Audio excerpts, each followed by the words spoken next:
Berikut ini akan disampaikan contoh artikel yang akan dijelaskan dalam hal statistik deskriptifnya.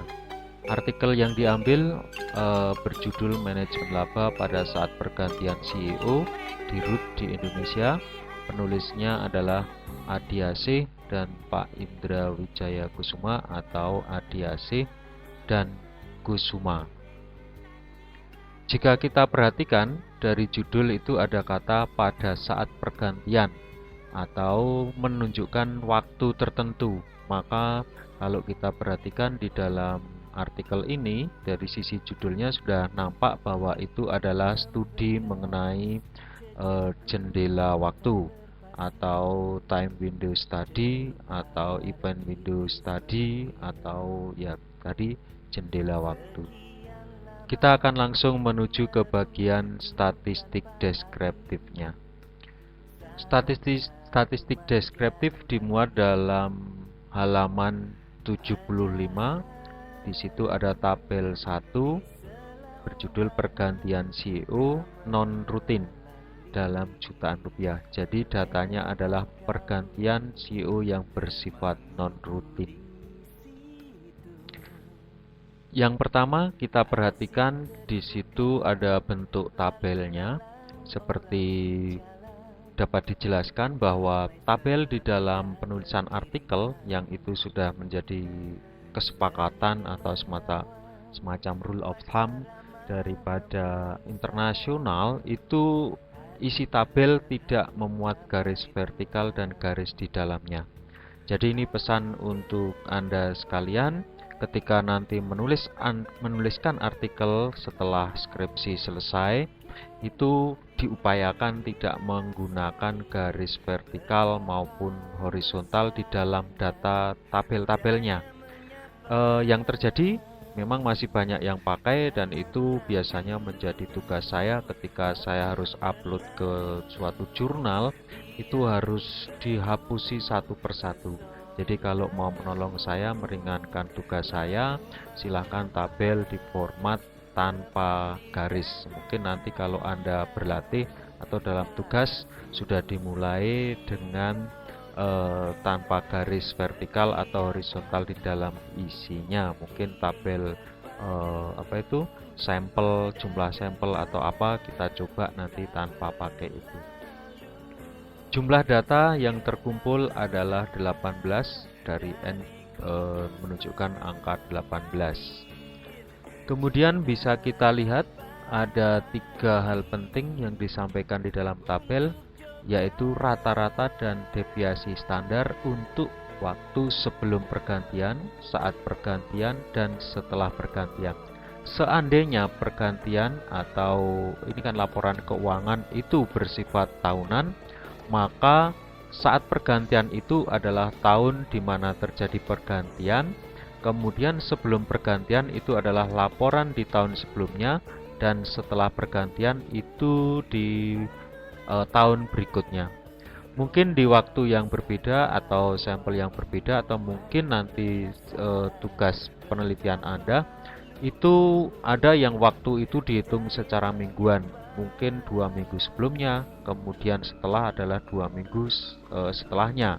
Jika itu dihitung mingguan karena perhitungan dampaknya adalah harian. Kita perhatikan di situ laba bersih itu sebelum pergantian sekitar 189 miliar.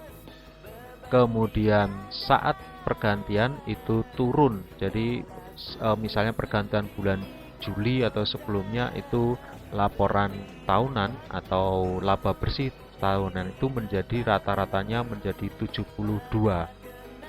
miliar. Ini nampak sekali ada penurunan tajam di sana saat pergantian. Nah, setelah pergantian itu justru naik sangat tajam dari 189 sebelumnya menjadi 457. Dan sangat jauh berbeda ketika pada waktu pelaporan saat pergantian. Nah, ini menunjukkan adanya indikasi kalau di dalam teori biasanya itu dinamakan big batch, atau ya ketika terjadi pergantian ketika ada sesuatu beban, biaya ataupun kerugian yang seharusnya belum ditanggung, mungkin ya udah kita keluarkan, kita tanggung sekalian. Sehingga setelah pergantian itu nampak apa yang diprestasikan oleh CEO baru tersebut menunjukkan prestasi yang tinggi. Nah, itu biasanya periset akan melihat apakah memang itu wajar atau ada hal-hal yang sebenarnya di luar kewajaran. Tapi pada saat ini tidak membahas seperti itu. Aset ada kenaikan tetapi tidak ada yang melonjak tajam. Kemudian sales juga demikian, tidak ada, malah ini terjadi penurunan. Nah, bisa kita matchkan kan datanya. Di dalam laba bersih nampak meningkat sangat tajam, tetapi penjualannya justru ada penurunan dari saat pergantian. Nah, ini ada fenomena tersendiri yang mungkin bisa dilihat oleh para periset. Memang tugas dari periset selain menampilkan data dalam bentuk angka deskriptif, sebenarnya juga memberikan deskriptif secara penjelasan. Yang dimaksud deskriptif adalah deskripsinya atau penjelasannya.